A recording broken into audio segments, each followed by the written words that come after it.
हरे कृष्णवर्णं पीतवर्णं धनागमे उत्तरे शान्तिकामस्तु वशे पूर्वमुखे जपेत् दक्षिणे मरणं प्रोक्तम् पश्चिमे च धनागमः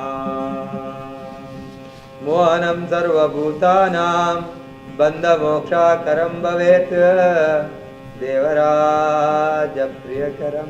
सर्वलोकवशं भवेत्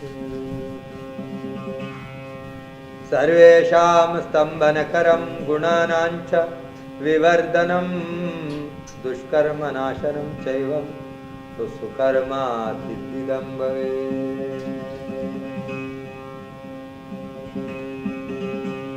असिद्धं साधयेत् कार्यं नवग्रहभयापहं दुःस्वप्ननाशनं चैव सुस्वप्नफलप्रदायकम् सर्वशक्तिकरं नित्यं तथा वन्द्या सुपुत्रदम् अवैधव्यकरं श्रीणां सौभाग्यदायकं सदा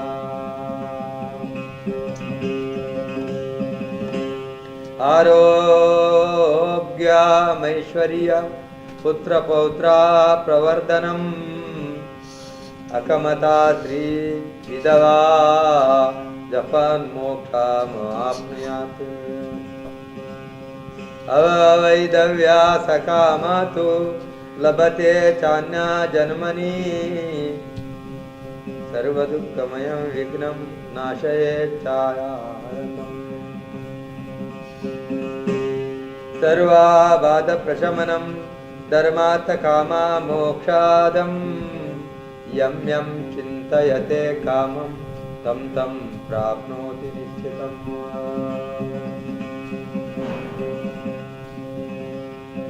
कामितस्य कामधेनु कल्पना कल्पा पादपः चिन्तामणि चिन्तितस्य सर्वमङ्गलकारकम्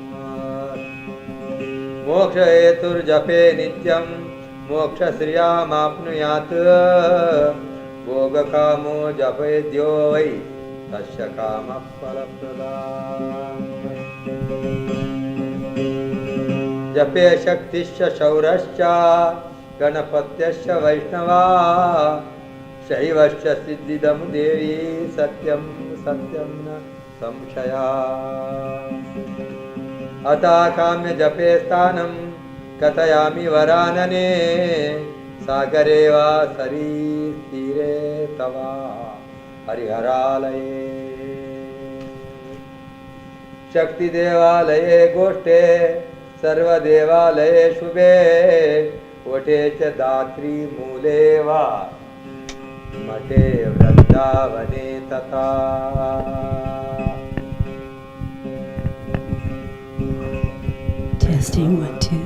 पवित्रे निर्मले स्थाने नित्यानुष्ठानतोऽपि वा निर्वेदनेन मौनेन जपामेतं समाचरेत्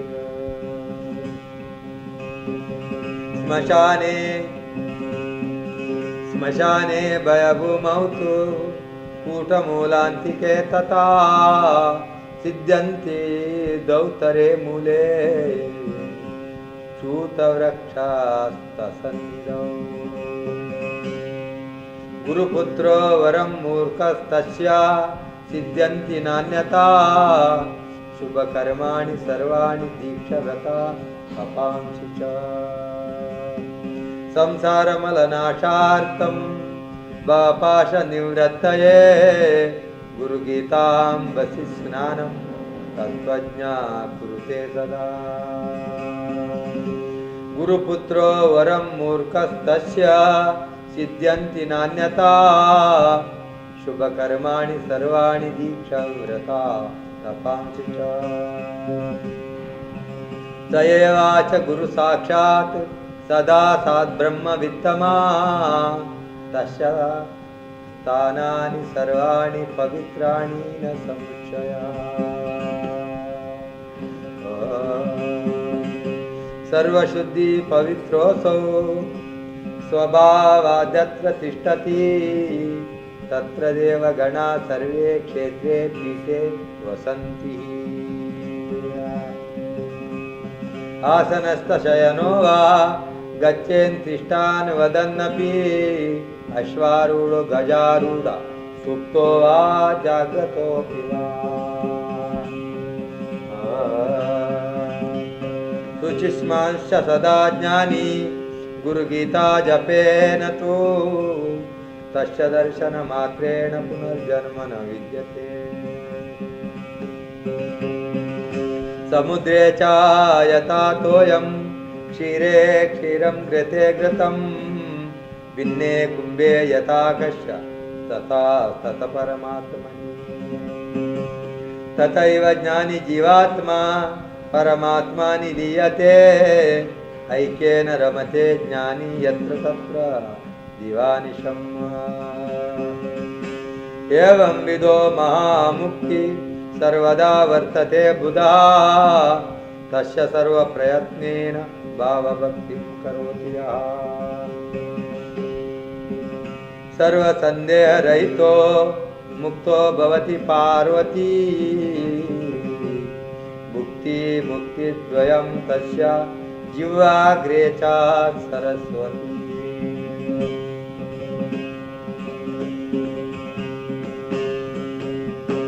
अनेन प्राणिना सर्वे गुरुगीतजपेन तु सर्वसिद्धिं प्राप्नुवन्ति मुक्तिं न संशयात् सत्यं सत्यं पुनः सत्यं धर्मं सांख्यं मयोदितं गुरुगीतसमं नास्ति सत्यं सत्यं वरानने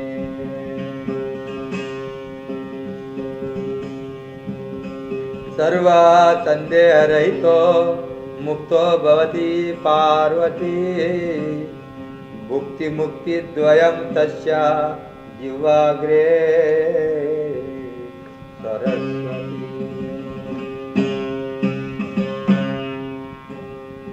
एको देव एकदर्म एकनिष्ठा परं तपः गुरोर्परतरं नान्यास्ति तत्त्वं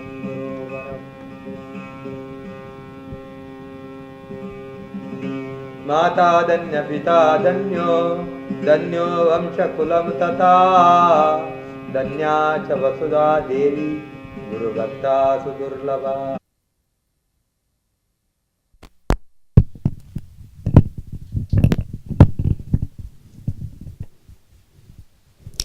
Good morning and welcome to our seminar this morning. So once again we enter into that awareness of awareness.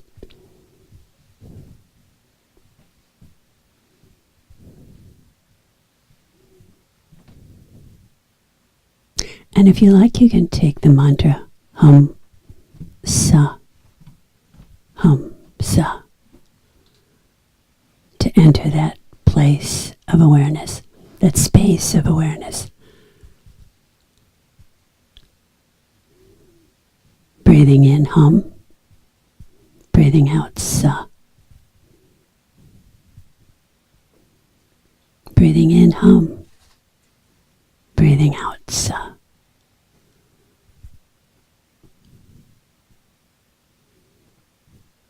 Breathing in hum, breathing out sa. I am that. I am that consciousness within.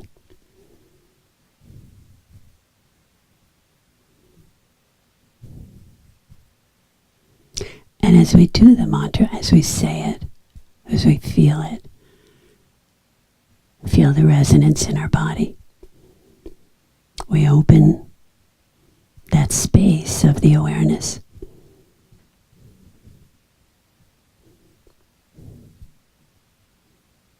And we extend that space up and down through the whole body.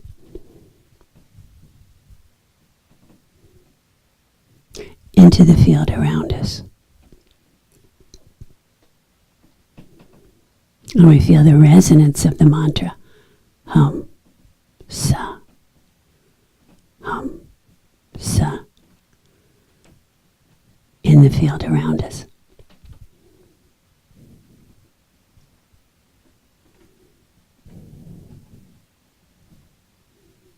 And so the mantra becomes more subtle now. We simply feel the vibration of the mantra. Hum, sa.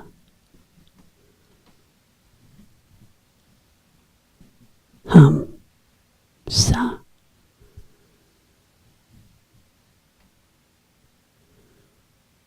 Sensing the energy of the field, we extend to the person on our right,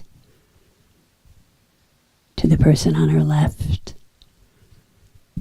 across the room, to the people coming down the stairs. We extend.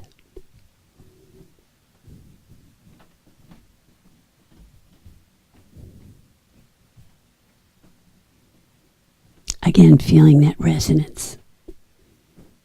And then feeling this energy of the field. We pull it into the top of the head, down through the forehead, through the face, through the throat, down into the heart, down into the belly, into the lower body.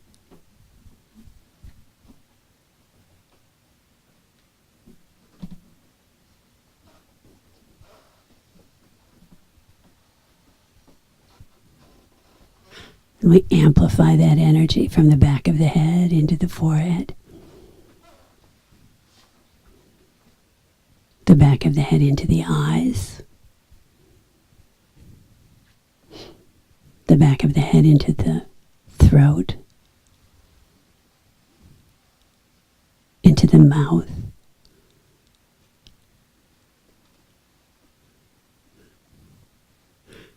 we extend the energy also into the heart, from the back of the head into the belly,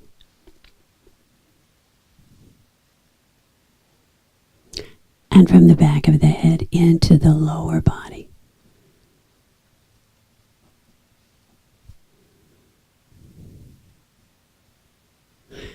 And then opening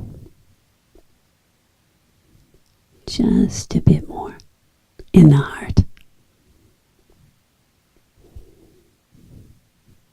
As we open into the light, to the light of the field.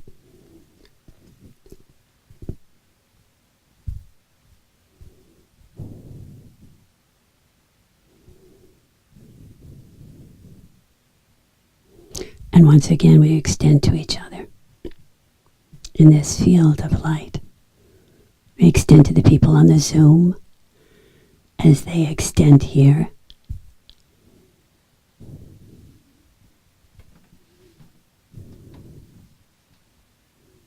We extend to our generational field, that field of the ancestors, the family, the friends,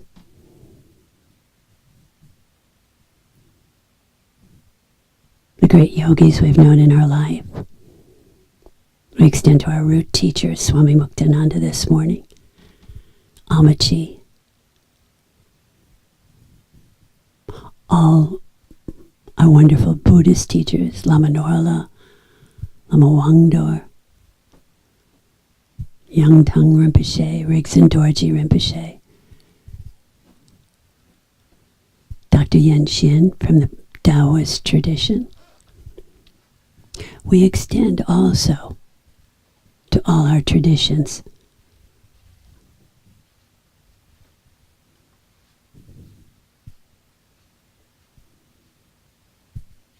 And to the great archetypes of all the traditions.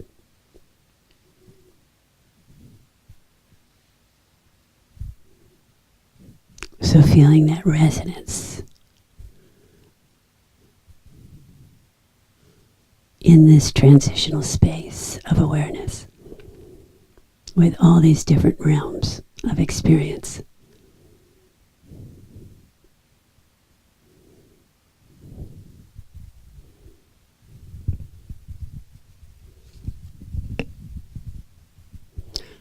So this morning I thought I would talk about death. As a close friend of ours passed away this week, Chakrapani Olal. And also, these recent terrorist attacks. Baba Muktananda would often say, a human birth is rare. He would often chide us to make use of our birth. He would say, know the self. God dwells within you as you. Seek God in each other. Prepare for your death by making use of this life.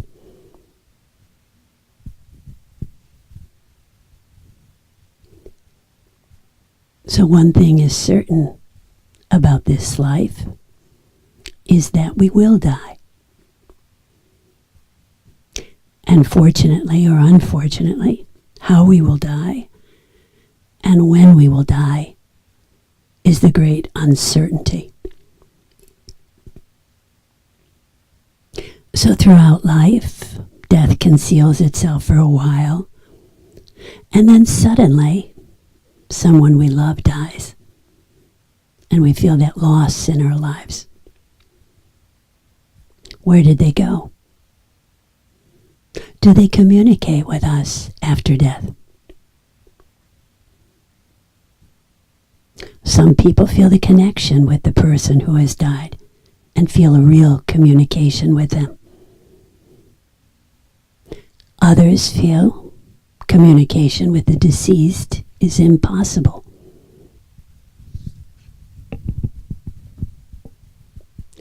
So what happens after death? This is the great mystery. A friend of mine, a nurse, was taking care of a very cynical old man who had no spiritual leanings whatsoever. But at the moment of his death, his arms moved up as if to reach up to someone. His face was filled with amazement and sweetness.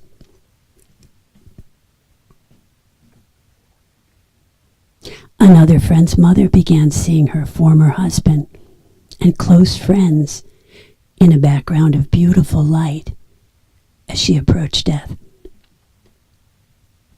She would report back to her daughter, "It's so beautiful." As Ben Franklin was approaching death, he wrote a short story. Franklin had a great faith in God, but had never found a church that matched his sensibilities. So he was often criticized by more fundamentalist groups. So if you could mute on Zoom, we'd appreciate it. So the short story goes like this. A crowd of people are arriving at heaven. St. Peter is standing at the gates of heaven, opening the gate, and asks a man, "What religion are you?" And the man says, "I'm Catholic." And so St. Peter says, "Catholics over here." And the next man comes up and he says, "What religion are you?" And he says, "I'm Muslim." And St. Peter says, "Muslims over here," in a different place. And the next man in line comes up, very worried. And St. Peter asks him what his religion is. And the man says, well, he didn't have a religion. And Peter says, "Oh, that's okay. Anywhere you like." So every spirit tradition describes what happens after death a little bit differently. So I'm going to describe some of the possibilities. For the early Christians, fear of death was transcended through their love of Jesus and his love for them. Many were willing to give up their lives when persecuted by the Romans because of this love. In addition, they cultivated an attitude of charity and kindness towards each other. They nursed their sick and dying, as they were no longer afraid of death.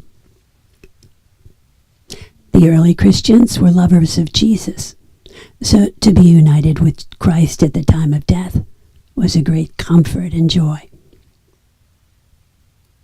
Later, as Christianity became more defined by church dogma, the catechism of heaven, hell, purgatory stood alongside Jesus' love. Only particular gospels were chosen as representing the body called Christianity. One subjective experience was now judged by church dogma.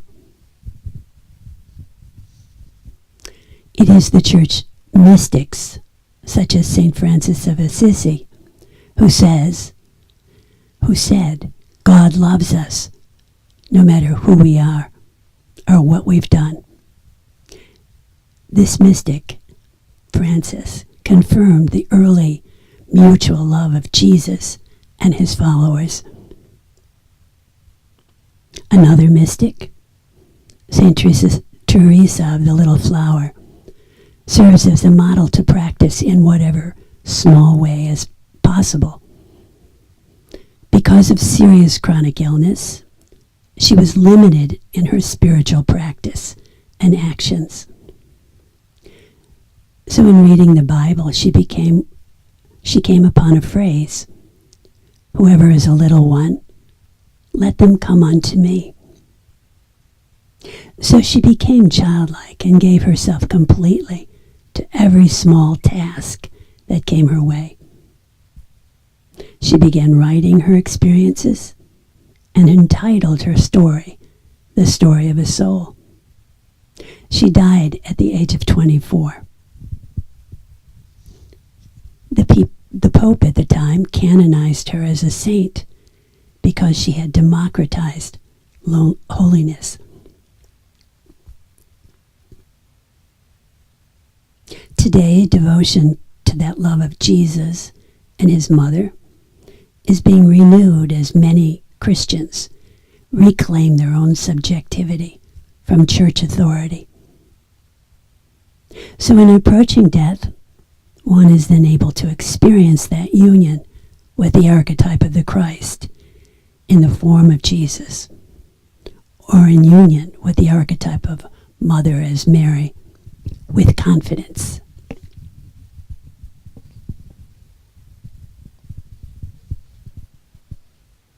In Judaism, what happens after death is not considered as important, as everything of the earth is seen as very good.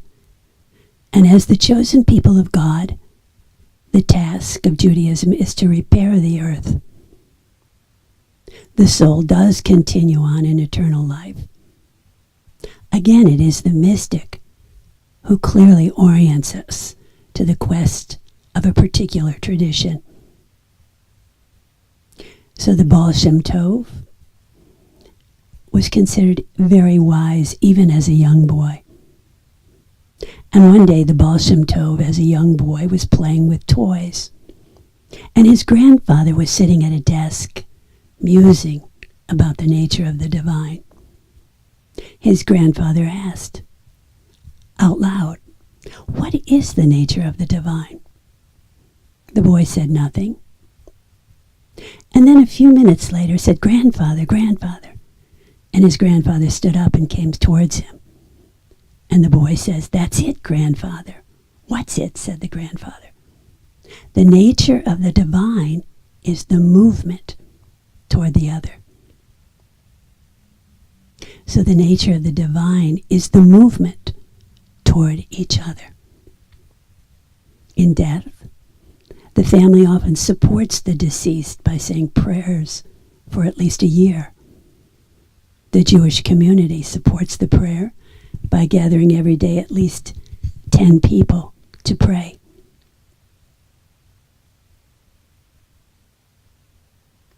In Islam, after death, the day of judgment or reckoning is emphasized.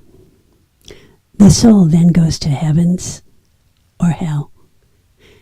Each soul will be accountable for its actions on earth, how well it observed God's commands. The Quran emphasizes deeds, not ideas.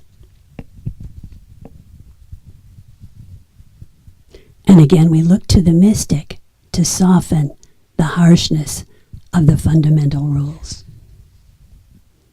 Sufism developed in response to a desire to know God here and now. And for the task of the Sufi is to enter the door of truth into the inner heart and experience the eternal light here and now. That eternal light has always been and will always be. This light is experienced by the Sufi by seeing and listening within. The more the Sufi listens and contemplates the sacred sound and light, the more his consciousness enters oneness of time and eternity. Visions of heaven or hell are directly experienced by the Sufi, as with Swami Muktananda, rather than just a matter of belief. We hear Rumi's invitation out beyond the garden of right and wrong. There is a field. Come meet me there. Out beyond the garden of right and wrong, there is a field. Come meet me there.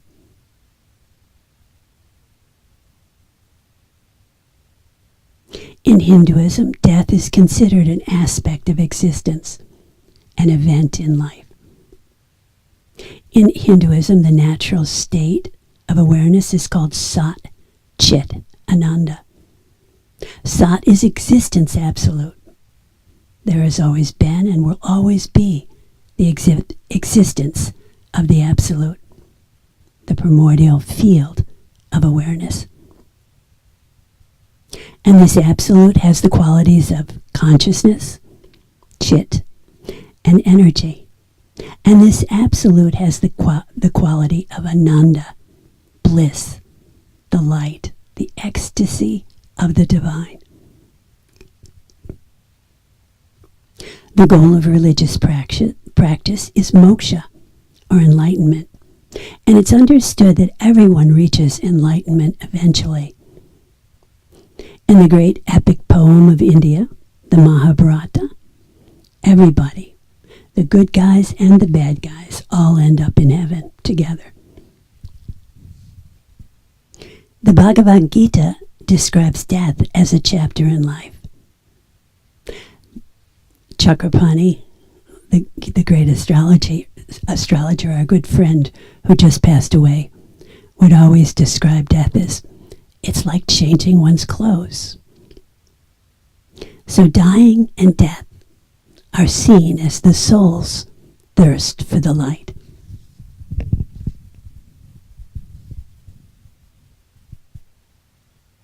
Death in Buddhism, like Hinduism, is described as an event in life. Buddhism includes death in the 6 bardos of life. We'll talk about these bardos as they fit more into our understanding of the natural state of awareness. And we'll be using a commentary of Dorje Rinpoche as support. A bardo is a state that is neither here nor there. By definition, it is a liminal state that comes in between, an intermediate state, a transitional state. The 6 bardos of life are the natural bardo of the present life, the bardo of meditative absorption, the bardo of dreaming, the bardo of dying, the luminous bardo of the ultimate reality, and the karmic bardo of becoming. In each of these bardos, the most significant task is to know and honor the awareness field, the awareness of awareness.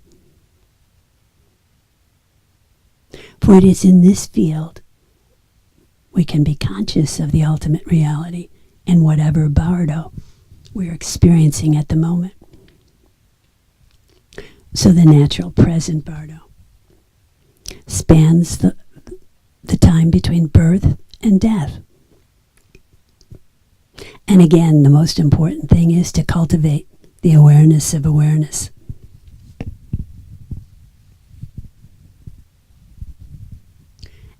and the bardo of meditative absorption and the bardo of dreaming are subdivisions of the natural present bardo. In the bardo of meditative absorption, we practice letting go of thoughts and feelings and immerse ourselves in this ocean-like awareness. We enter a thought-free state, an absorbed state. We focus on spaciousness, energy, light. We become adept in meditative absorption. And then we begin to extend that state of presence into our everyday life. We continue that state of presence all the time. This is the secret instruction of Dzogchen and the essence of Dzogchen. Incorporating everything of life into this meditative awareness, this state of presence. Dzogchen also emphasizes the practice of the night, holding awareness before we go to sleep at night, so we can become aware in the dream state. And as we're aware in the dream state, we can transform our dreams in any way we like.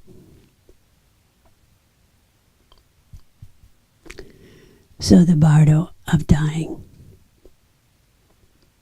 As we begin to approach our death, we begin to recognize that we must let go of everything, our wealth, our families, our bodies. And the task of the dying person is to be fully conscious and completely aware they're dying, and to let go. It's recommended to let go of all negative action, invoking your teacher, extending to your favorite deity, asking to be led into liberation at the time of death. Dorje Rinpoche emphasizes the importance of staying one-pointed on awareness and our prayer for liberation. Invoking one's teacher is of great help at the moment of crossing over. Whether the teacher is Buddhist, Hindu, Christian, Jewish, Sufi. I'm reminded of a time when our good friend Alita was dying, and Rudy was on the phone talking to her and helping her to enter the awareness field. And as Rudy was talking to her, Alita began laughing. And Rudy says, "What's happening, Alita?" And Alita responded, "Baba's here. He's sitting at the foot of the bed." Baba Muktananda was Alita's teacher. And Rudy asked, "Well, what's Baba saying?" And Alita answered, "Why, he's saying Om Namah Shivaya," which was the mantra Muktananda had given her. And then Alita dropped the phone and went into a state of unconsciousness. She died several days later. Muktananda would often say, "What good is a guru unless they're there with you at the time of your death?" Invoking one's teacher is of great help at the moment of crossing over into the light. Another friend who was dying was being cared for by her adult children. Very young adult children, but nonetheless. The children repeatedly played a CD of Lama Wangdor chanting a particular prayer. The prayer was was the request to be conscious at the time of death. Minutes before their mother died, their mother opened their eyes and recognized all around her.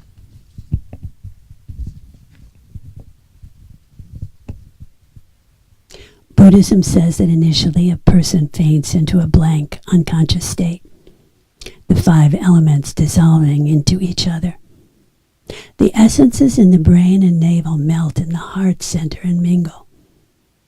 Only then does the mind leave the body. Namkhe Norbu Rinpoche describes the moment of death in this way. Death is the instance when the outer or coarse elements dissolve into the subtle elements and the outer breath ceases completely. Norbu goes on to say that the state of pure presence, the awareness of awareness, flies up like a spark. All appearances manifest completely in the form of the 5 colored lights. This is called the space which dissolves luminous clarity.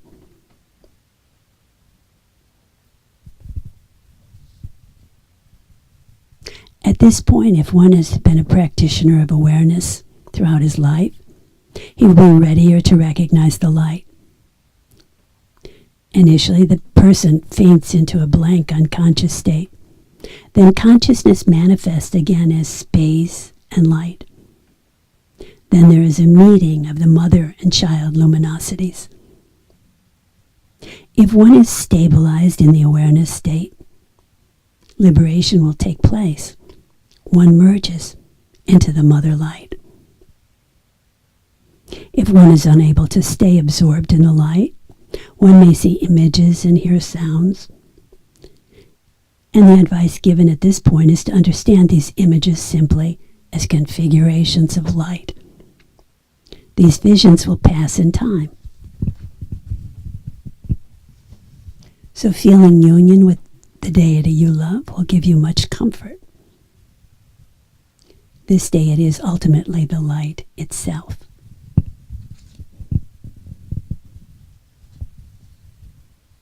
So feeling the support of others at this time, holding the field at this time, gives real support to the deceased, particularly during the first 49 days after death. During the first 21 days, Dzogchen says the deceased may have the same sort of perceptions they had during their life. During these 21 days, they may have the impressions of possessing the same body and mind, and may experience the same surroundings in life. Later on, they'll begin to have perceptions related to the place in which they will be reborn as they enter the bardo of becoming. All traditions agree that prayer, support, compassion given to the dying person can help to influence his or her experience of the light. So every day as we practice in the present natural bardo, we'll continue to rest and become absorbed in this vast field of awareness. We'll continue to extend to each other, feeling the support of each other as we practice. And as we practice, we'll come to identify with this field of spaciousness, of energy and light. And then, as Dorjum Rinpoche says, this natural state will feel like our best friend at the time of our own dying.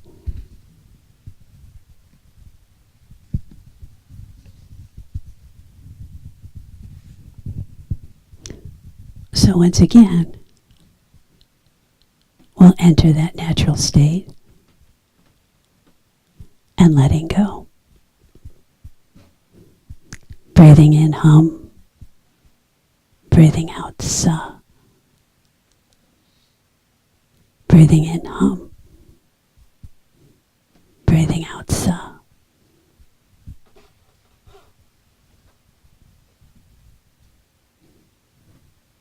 Feeling that identification with I am that. I am that. Breathing in hum, breathing out sa. Entering in to that field of light.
And as we've been cultivating awareness for some time, we'll focus on family and friends that have recently died or might be having some difficulty.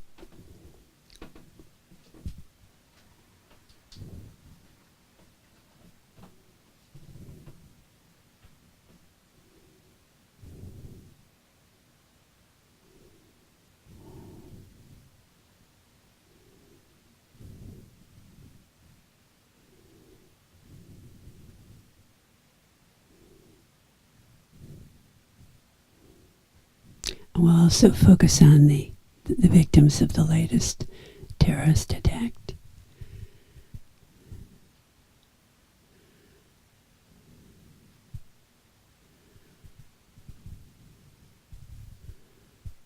Focusing on extending light throughout the world.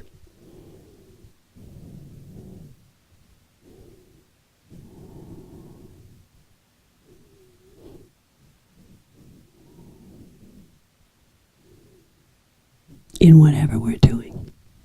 So if you like, we're going to have one more chant today, Shiva Arati.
Kuruche Kinnaradana Kuruche Sapta Sarasahita Dinakata Tai Dinakata Nirjana Adayate Mudunda kata hai Nirjana Adayate Vana Ye Vinaka Vana Vinaka Vana Vana Lalita Ave Vinayire Vana Tamburi Vino Vina Vino Oh Lagate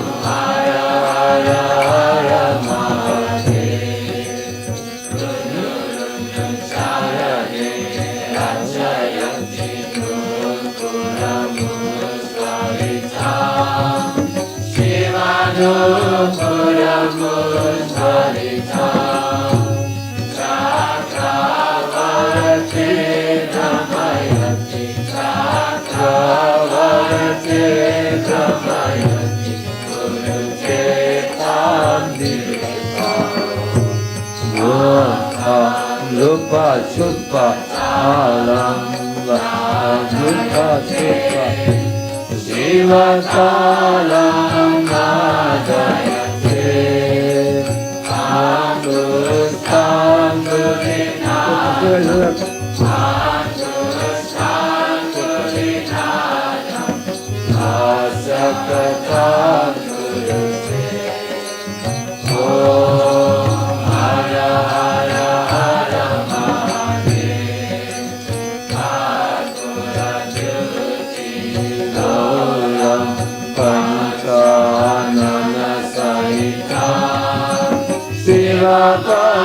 Panchana Saita Trinayana Sasidara More Trinayana Sasidara More Visadara Kantayuta Sundara Chata Kalapam Kahamanayuta Bala Shiva Parakayuta Mara Namayuti Sulapinakam Namayuti Sulapinakam Parayuta Yuta Pala Om Hara Hara Hara Mahadev Santani Padani Jalari Madayate Shiva Jalari Madayate Nira Jayate Brahma Nira Jayate Vishnu Nira Sampantase Kinti Charana Saroja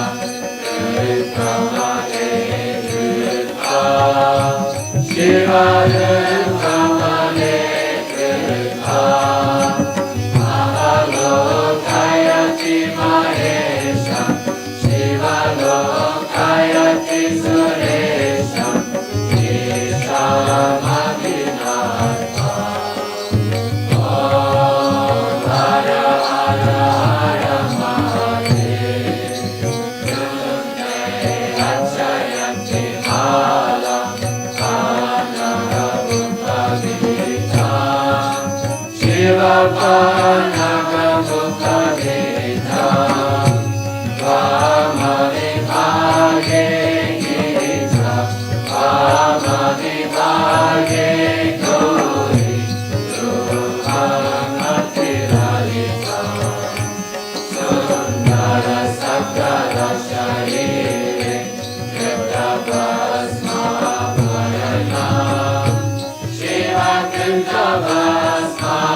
Deva Pratidina Pardana Kurute Shiva Pardana Kurute Shiva Sayujam Gachati Parasayujam Gachati Vajaya Sudhute Om Hara Hara Hara Mahadev Om Jaya Ganga Jaya Hara Shiva Jaya Girija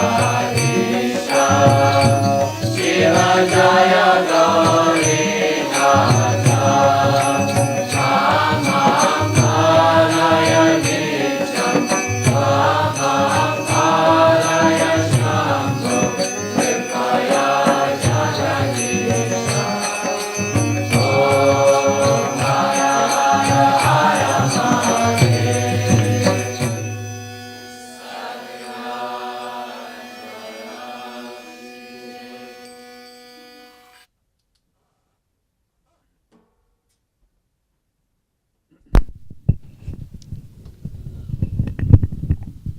So thank you all for joining us this morning, and we'll start to close up right now. If you like, you can rub your hands together till they're hot. Sealing at the heart, top of the head, the belly, yawning a little. And do we have any announcements? There is Dakini Day tomorrow, 8 o'clock. Okay.